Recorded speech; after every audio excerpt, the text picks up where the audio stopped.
Hello everyone. So let's discuss today's topic. Today's topic is very important.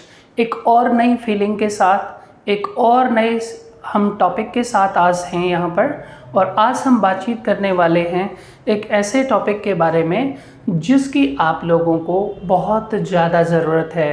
आप समझ गए होंगे, आज का टॉपिक है नीड, और नीड का मतलब होता है ज़रूरत। ये ज़रूरत क्या होती है? ज़रूरत कई बार हमारी इच्छा नहीं होती, मजबूरी नहीं होती, ये होती है आवश्यकता। ठीक है, ये आवश्यकता कैसे होती है तो इस बारे में थोड़ा सा एक एग्जाम्पल लेते हैं।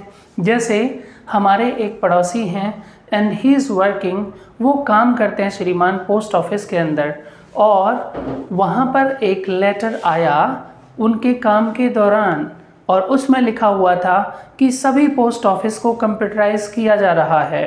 ठीक है, तो उन्हें बड़ी खुशी हुई कि अब तो काम जो है वो सुबह से शाम तक का 2 घंटे में फारिग हो जाएगा।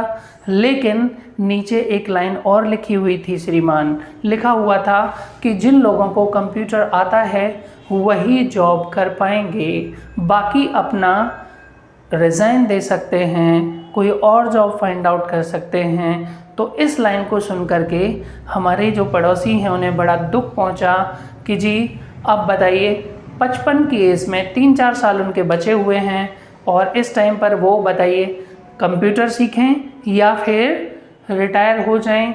कोई ऐसी मजबूरी नहीं है, वो चाहें तो पैसे ले करके घर पर भी बैठ सकते हैं, रिटायर हो सकते हैं। लेकिन उन्हें लगा ऐसा कि जी अभी अगर वो कंप्यूटर सीख भी लेते हैं थोड़ी सी, तो जी 3-4 साल उनकी जॉब बच जाएगी। जब जॉब पर बात आएगी तो कंप्यूटर सीखना उनकी क्या बन गई? आवश्यकता। ठीक है, तो ऐसी चीज़ों को आप लोग बताते हैं नीड से। ठीक है, मैंने लिखा यहाँ पर नीड, और नीड के साथ लगती है प्रपोजिशन टू, और टू के बाद आता है हमेशा क्या आता है बताइए? वर्ब की फर्स्ट फॉर्म। ठीक है, तो मैंने पूछा कि जी क्या आपको कंप्यूटर सीखने की ज़रूरत है? Do you need to learn computer? क्या बोला?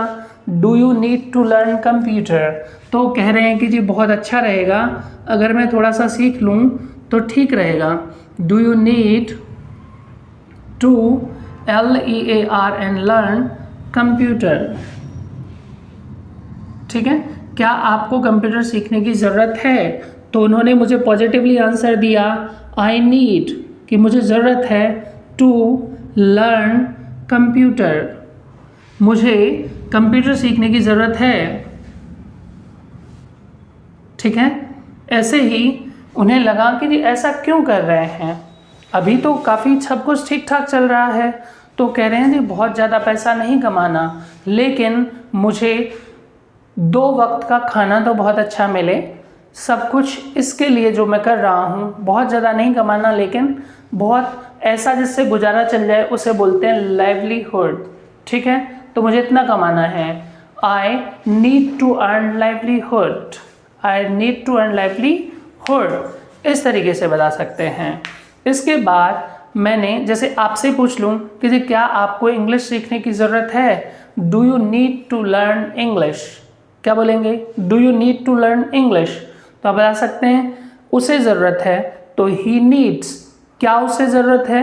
Does he need. अब तो ये सिखाने की ज़रूरत है ही नहीं, क्योंकि डू डज़ हम ऑलरेडी क्लियर कर चुके हैं, पढ़ चुके हैं, इनमें अब किसी तरह की कोई प्रॉब्लम आपको नहीं होनी चाहिए। अगर है तो एक बार क्लास को रिपीट करके दोबारा से देख लेंगे अपनी लास्ट क्लास को। नेक्स्ट है जी, हमने आपसे पूछा क्या आपको ज़रूरत थी? Did you need. मैंने पूछा, कई बार घर वाले बोल देते हैं जी क्या आपको पार्टी अटेंड करने की ज़रूरत थी? Did you need to attend the party. और बंदा बताता है जी वो मेरा क्लासमेट था, मेरा फ्रेंड था, मुझे ज़रूरत थी, I needed to attend the party, I needed to attend the party. क्या उसे ज़रूरत है? Does he need. उसे ज़रूरत है? He needs. और उसे ज़रूरत ही नहीं है? He doesn't need. तो वेरी सिंपल, एक तो होता है नीड के साथ आप लोगों ने कोई क्रिया लगाई और क्रिया की फर्स्ट फॉर्म लगा दी कि मुझे इस काम को करने की ज़रूरत है। लेकिन कई बार हम नीड का इस्तेमाल अक्सर चीज़ों के साथ भी कर देते हैं, तो वहाँ पर क्या सेंटेंस बनेगा? आप लोग बस टू को हटा दीजिए यहाँ से और डायरेक्ट रख दीजिए आई नीड और उस चीज़ का नाम जिसकी आपको ज़रूरत है। जैसे मुझे मार्कर की ज़रूरत है तो आई नीड अ मार्कर, मुझे मोबाइल की ज़रूरत है आई नीड अ मोबाइल, मुझे बुक की ज़रूरत है आई नीड अ बुक। ठीक है, जिस भी चीज़ की आपको ज़रूरत है आई नीड। क्या आपको मोबाइल की ज़रूरत है? Do you need a cell phone? क्या उसे बाइक की ज़रूरत है? Does he need a bike? उसे पढ़ने की ज़रूरत है? He needs to study. ही सीट के साथ क्या लगेगा श्रीमान? एस और एस लगेगा, तो ही नीड्स टू स्टडी। ठीक है, ही नीड्स टू स्टडी। और क्या उसे ज़रूरत है लेट आने की? Does he need to come late? उसे समय पर आने की ज़रूरत है, he needs to come on time. तो इस तरीके से साथ साथ बोलने से ये चीज़ें आपकी टंग पर आएंगी, आपको प्रैक्टिस होगी। तो बोला करें जब भी बोलने का मौका आपको मिल रहा है, साथ साथ बोलते रहा करें। ठीक है, आपको बोलने की ज़रूरत है, यू नीड टू स्पीक, आपको ज़रूरत है प्रैक्टिस करने की, you need to do the practice. Language is only the practice, language practice ही होती है। नेक्स्ट इज हम लोगों ने इसको नीड को एज ए हम लोग मॉडल के रूप में भी मान लेते हैं कई बार, और नीड का इस्तेमाल हम लोग ऐसे भी कर लेते हैं जहाँ पर टू लगाने की ज़रूरत नहीं पड़ती, ना ही आप लोग डू डज लगाते हैं। ठीक है, जैसे कई बार डायरेक्ट क्वेश्चन बोल देते हैं need I say anything, need I say anything, क्या मुझे कुछ बोलने की ज़रूरत है? Need I stay here any longer, need I stay here any longer, मतलब क्या मुझे ज़्यादा देर रुकने की ज़रूरत है। ठीक है, और हम आंसर भी दे देते हैं बिना डू नॉट, बिना डज नॉट के ही। कई बार बोल देते हैं you need not, you need not come here. ठीक है, you need not say anything, you need not say anything. ठीक है, तो इस तरीके से हम जब नीड को एज ए मॉडल मानेंगे तो वहाँ पर टू लगाने की ज़रूरत हमें नहीं पड़ेगी। और दूसरी बात, हम लोगों को डू डज का भी इस्तेमाल नहीं करना है क्वेश्चन पूछने के लिए, तो डायरेक्ट इस तरीके से भी सवाल हम लोग पूछ सकते हैं। Is that clear? प्रेजेंट में डू यू नीड, पास्ट में डिड यू नीड, आंसर देंगे आई नीडेड, और आप लोग फ्यूचर में बोलेंगे तो आई नीड इट, जैसे मुझे ज़रूरत पड़ेगी I need a bike, I need a scooty. इस तरीके से आपको बोलना है। आगे हम लोग एक ऐसी और फीलिंग के बारे में पढ़ने वाले हैं जिसे नीड के साथ बोलते हैं हम लोग लाइक। और लाइक का मतलब होता है किसी चीज़ को, किसी काम को पसंद करना। मैंने लिख दिया यहाँ पर लाइक टू, लाइक टू। ठीक है, लाइक टू के बाद भी वर्ब की कौन सी फॉर्म आएगी? फर्स्ट। ठीक है, अगर मैंने आपसे कहा कि जी मुझे सुबह जल्दी उठना बहुत अच्छा लगता है, पसंद है मुझे, तो I like to get up early, I like to get up early. अच्छा आप बताओ क्या आपको पसंद है? तो मैं कैसे पूछूंगा? Do you like to get up early. ठीक है, वो कह रहे हैं कि जी मुझे पसंद नहीं है, मुझे तो उठना पड़ता है। तो उठना पड़ता है के लिए क्या आता है? Have to, I have to get up early. और ये भाई साहब कह रहे हैं कि जी मुझे ज़रूरत है, जॉब जाना पड़ता है, तो I need to get up early. ठीक है, I need to get up early, I have to get up early. जैसी सिचुएशन होती है आप लाइन उसी तरीके से बना सकते हैं, ट्रांसलेट कर सकते हैं। जैसे मैंने आपसे कहा कि मुझे तो अच्छा लगता है सुबह सुबह घूमने के लिए जाना, तो मैं बोल दूंगा I like to get up early. क्या बोलेंगे? I like to get up early. क्या आपको पसंद है? Do you like. क्या आपको इंग्लिश बोलना पसंद है? ये बताइए। तो do you like to speak English? मेरे से पूछो, कैसे पूछोगे? बताओ, रिपीट करो। Do you like to speak English? तो मैं तो यही कहूँगा I like to speak English, I like to speak English. Clear है? यस। और भी बहुत सारे काम ऐसे हो सकते हैं जो आपको पसंद है, जैसे हो सकता है लोगों को सुबह सुबह चाय पीना पसंद है, तो अगर आप मेरे से पूछेंगे जी क्या आपको पसंद है, तो जी मैं मना कर दूंगा, मुझे चाय पीना पसंद नहीं है। I don't like to take tea, I don't like to take tea. मुझे कोई भी चीज़, जूस पीना पसंद है, I like to take juice. ठीक है। क्या उसे खेलना पसंद है, does he like to play, does he like to play. और उसे पसंद है, ही लाइक्स टू प्ले, क्या बोलेगा, ही लाइक्स टू प्ले। और नहीं है तो ही डजन लाइक, उसे जी बाइक चलाना पसंद नहीं है, वो तो हमेशा गाड़ी में ट्रैवल करता है, he doesn't like to ride the bike. क्या बोलेगा बताइए, he doesn't like to ride the bike. इस तरीके से आप लोग बता सकते हैं। क्लियर है। अच्छा, अगर हम यहाँ से टू को हटा दें, माना कि हमने यहाँ से टू हटा दिया, तो फिर आप लोग क्या करेंगे, इस वर्ब की फर्स्ट फॉर्म में आईएनजी लगा देंगे, ऐसा रूल है। ठीक है। अगर मैंने आपसे कहा जी मुझे चाय पीना पसंद है, तो आई लाइक टेकिंग टी, क्या लाइन बन जाएगी, आई लाइक टेकिंग टी। ठीक है। अगर मैं कहूँ मुझे गाने गाना पसंद है, I like singing song, I like riding the bike, I like driving the car, I like speaking English, I like teaching, I like attending the class, whatever। बहुत सारे सेंटेंसेस के साथ आप प्रैक्टिस करेंगे तो ये आपकी टिप्सों पर हो जाएगा। ठीक है। Do you like to do the practice, तो आप क्या बोलेंगे, I like to do the practice। Next, अभी जैसे लाइक का मतलब होता है नॉर्मली चीज़ों को पसंद करना, तो आपने बता दिया कि जो मुझे ये जैसे टीवी देखना अच्छा लगता है, so I like to watch TV. और आपने कहा जी मुझे टीवी पसंद है, तो आई लाइक टीवी। यहाँ पर भी आप नो एक्शन लगा सकते हैं, मतलब चीज़ों के नाम भी लगा सकते हैं। जैसे क्या आपको अमिताभ बच्चन पसंद है, do you like Amitabh Bachchan, ऐसे बता सकते हो कि जो मुझे पसंद है आई लाइक अमिताभ बच्चन, मुझे नहीं है I don't like Amitabh Bachchan, मुझे अक्षय कुमार पसंद है I like Akshay Kumar, whatever. कि जी मुझे विराट कोहली पसंद है, आई लाइक विराट कोहली। तो जो भी आपको पसंद है आप बता सकते हैं। आई लाइक वो ह्यूमन भी हो सकता है, कोई काम भी हो सकता है, बट रिमेंबर कि अगर कोई नाउन है, मतलब किसी का नाम है, तो आप टू को हटा देंगे। अगर कोई क्रिया है तो आप लोग वहाँ पर वर्ब की फर्स्ट फॉर्म लगाएंगे, और अगर टू हटा दिया और फिर भी क्रिया आ रही है तो उसमें क्या लगाएंगे, फिर आईएनजी लगाना है। जैसे I like taking tea, I like speaking English, I like driving. Clear है यहाँ तक। ऐसे ही होता है लाइक के साथ साथ love to, it's also a feeling, but ये लाइक से थोड़ी सी प्लस है, मतलब और ज़्यादा गहरी फीलिंग है, और ज़्यादा गहरी इमोशंस हैं इसके अंदर। और लाइक में आप नॉर्मली पसंद करते थे, और लव टू में आप किसी चीज़ को ज़्यादा पसंद करते हैं।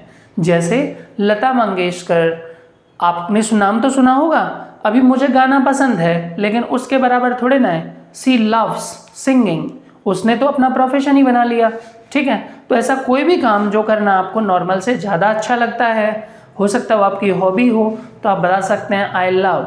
जैसे I love to speak English, I love to teach English, I love to go on picnic, whatever. जो भी आपकी हॉबीज़ हैं आप बता सकते हैं आई लव इट। ठीक है। पहले एक डोमिनोज किसी बर्गर की ऐड आती थी और लिखा आता था आई एम लविंग इट, तो आई एम लविंग इट मतलब मुझे ये चीज़ बहुत ज़्यादा अच्छी लगती है, पसंद है, यही बोल रहे थे उसके अंदर भी। ठीक है। Now we are writing here, मैंने यहाँ पर लिखा लव टू, और लव टू के बाद भी कौन सी फॉर्म लगा दी, फर्स्ट। जैसे I love to do yoga, मुझे योगा करना बहुत पसंद है, I love to do yoga. Clear है। क्या आपको पसंद है, do you love, do you love to do yoga. Clear है।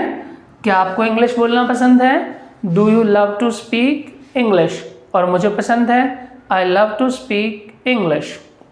देखिए श्रीमान, ऐसे बहुत सारे वर्ड हैं जिनके बाद हम हमेशा अगर क्रिया आती है और टू नहीं आता, मतलब प्रपोजिशन नहीं आती, तो वहाँ पर एक्शन में आईएनजी लगा देते हैं।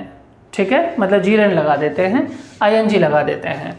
तो मैंने यहाँ पर कहा कि जी ऐसे कौन कौन से वर्ड हैं जिनके बाद हमेशा हम ing लगाते हैं। Then I am writing here एक वर्ड है KEEP, कीप। अगर कहीं पर कीप वर्ड आता है तो उसके बाद एक्शन में ing लगेगा।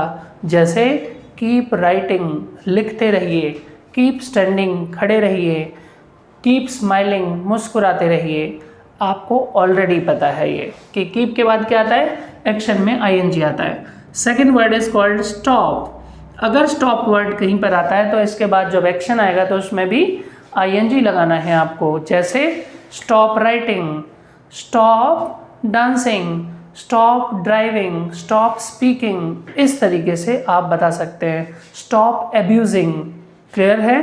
तो स्टॉप के बाद भी क्या लगाना है आपको, ing लगाना है। नेक्स्ट है आफ्टर। आफ्टर का मतलब बाद में, जैसे खाना खाने के बाद, आफ्टर टेकिंग फूड, ठीक है? नहाने के बाद, आफ्टर टेकिंग बाथ। आफ्टर से बाद में एक वर्ड और लिखा मैंने, वो है बिफोर। बिफोर का मतलब भी क्या होता है, पहले, ठीक है? और अगर आपने डॉक्टर का कोई प्रिस्क्रिप्शन देखा हो तो वहाँ पर आता है before taking food, before sleeping, before coming here. तो वहाँ पर भी हम लोग एक्शन के बाद में क्या लगाते हैं, ing का ही इस्तेमाल करते हैं। तो हो गया keep, stop, after, before and उसके बाद लाइक टू, लव टू, ये यहाँ पर लिखा हुआ है। In spite, INSPITE, in spite of, despite of, ठीक है? Instead of. इन तीनों का एक ही मतलब होता है, के अलावा, की बजाय, के अलावा, की बजाय। जैसे लाइक टू होता है ना, ऐसे एक और है लेकिन इसका मतलब पसंद करना नहीं होता, इसका जस्ट उल्टा होता है और वो होता है हेट टू, ठीक है? आई हेट टू, जिन कामों को करना आपको अच्छा नहीं लगता, आपको अच्छी फीलिंग नहीं आती, आपको उससे इरिटेशन होती है, बुरा लगता है, आपको गुस्सा आता है, नफ़रत होती है, ऐसी चीज़ों को आप बोलते हैं हेट टू। टू के बाद फर्स्ट फॉर्म लगा देंगे। जैसे मुझे स्मोक करने से बहुत नफ़रत है, आई हेट टू स्मोक। मुझे ड्रिंक करने से नफ़रत है, I hate to drink. I hate to abuse, ठीक है? I hate to abuse. I hate to speak abusive language, I hate to speak abusive language, foul language, rustic language, जो अभद्र भाषा होती है, गालियों वाली भाषा होती है, मुझे उसे बोलने से बिल्कुल सख्त नफ़रत है उसे सुनने से भी। सो आई हेट टू, क्या बोलेंगे आप, आई हेट टू, इस तरीके से बताना है, ठीक है?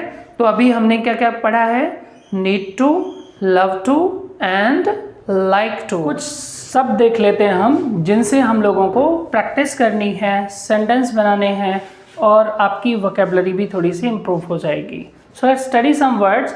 Bye using these you can make the practice, make sentences. आप इनके द्वारा अपनी प्रैक्टिस भी कर सकते हैं। So first word is written do exercise. तो बताइए क्या आपको ज़रूरत है, do you need to do exercise? क्या उसे ज़रूरत है, does he need to do exercise? उसे है, he needs to do exercise, ठीक है? एक्सरसाइज का मतलब करना क्या होता है, एक्सरसाइज करना ही होता है। तो डू द एक्सरसाइज बोलते हैं एक्सरसाइज करना। आप बता सकते हैं, वैसे मुझे पसंद है, I like to do exercise, ठीक है? और उसे अच्छा नहीं लगता, so he hate to do exercise. He likes to do yoga, उसे योगा करना अच्छा लगता है। नेक्स्ट है गो टू मार्केट फोर्टनाइटली। एक तो होता है वीकली, वीकली का मतलब तो होता है वीकेंड में, जब आप सप्ते में एक दिन चले जाते हैं, और एक होता है 2 सप्ते में, मतलब विद इन 15 डेज़ के अंदर आप बता सकते हो, तो उसे बोलते हैं फोर्टनाइटली। जैसे जी हमारे यहाँ पर जो टेम्पल है दैट इज़ पंचवटी महाराज का, तो वहाँ पर हम 15 दिन में कभी कभार चले जाते हैं। थोड़ा सा दूर है तो फिर भी हम चले जाते हैं। आई गो टू टेम्पल फोर्टनाइटली, क्या बोलेंगे, आई गो टू टेम्पल फोर्टनाइटली। और दिल्ली भी कभी कभार चले जाते हैं, सो आई गो टू दिल्ली फोर्टनाइटली। बता सकते हैं। नेक्स्ट है आप लोगों का स्टैंड इन क्यू। देखो एक तो वर्ड होता है लाइन, लाइन का मतलब भी होता है आप लोगों की लाइन जो हिंदी में भी बोलते हैं, और क्यू का मतलब भी लाइन ही होता है। तो क्या आपको ज़रूरत है लाइन में खड़े होने की? इट्स डिपेंड ऑन नीड, ये तो ज़रूरत के ऊपर डिपेंड करता है। वैसे भी आप सिलेंडर लेने गए या कोई और चीज़ जहाँ पर आपको लग रहा है कि आपको उस चीज़ की आवश्यकता है, तो आपको लाइन में भी खड़ा रहना पड़ता है। तो आप बता सकते हैं I need to stand in queue. क्या बोलेंगे आप? I need to stand in queue. ठीक है। नेक्स्ट लिखा हुआ है कम्यूट। कम्यूट का मतलब होता है श्रीमान किसी जगह पर रोजाना आना जाना। ठीक है। जैसे कुछ लोग हैं जो ट्रेन से दिल्ली जाते हैं रोजाना। ठीक है। तो ऐसा कई बार आ जाता है कि जो टू कम्यूटर्स, ठीक है, कोई एक्सीडेंट हो गया तो आप बताएंगे टू कम्यूटर्स गॉट इंजर्ड। जी दो राहगीर जो पैसेंजर थे जो डेली दिल्ली आते जाते थे वो घायल हो गए। तो कम्यूटर्स का मतलब आने जाने वाले, और कम्यूट का मतलब किसी जगह पर रोजाना डेली आना जाना। ठीक है। जैसे मैं दिल्ली डेली जाता हूँ, सो आई कम्यूट टू दिल्ली। मैं स्कूल डेली जाता हूँ, आई कम्यूट टू स्कूल। तो आप क्या हुए? कम्यूटर। ठीक है। नेक्स्ट लिखा हुआ है वेयर हेलमेट। देखो ये तो ज़रूरत है, I need to wear helmet. A person should wear helmet मतलब प्रत्येक को पहनना चाहिए। A person need to wear helmet मतलब सभी के लिए हम लोग अ पर्सन बोल देते हैं इंग्लिश में। A person need to wear helmet, हर किसी को जो टू व्हीलर चलाता है उसे हेलमेट पहनने की ज़रूरत है। He needs to wear helmet. Next है लिव इन रियलिटी का मतलब होता है हकीकत में विश्वास करना श्रीमान। तो कई बार हम लोग आजकल उल्टी सीधी रील्स, उल्टे सीधे वीडियोस देख करके अपने ज्ञान को भ्रमित कर लेते हैं, जो कि हकीकत से बहुत परे है। तो हमें किस में विश्वास करना है? रियलिटी में, सच्चाई में जीना है, बनावटी दुनिया में नहीं जीना। और कुछ लोग ऐसे होते हैं जो बहुत ज़्यादा चले जाते हैं उस दुनिया में और हवाई किले बनाने स्टार्ट कर देते हैं। ठीक है। सपनों में ही खो जाते हैं। तो जी सपनों में मत खोइए। Don't build castles in the air, एक कहावत होती है, एक इडियम है, don't build castles in the air का मतलब होता है हवाई किले मत बनाइए। लिव इन रियलिटी, हकीकत में जीजिए। ठीक है। नेक्स्ट आगे है बो टू बैड एलिमेंट्स।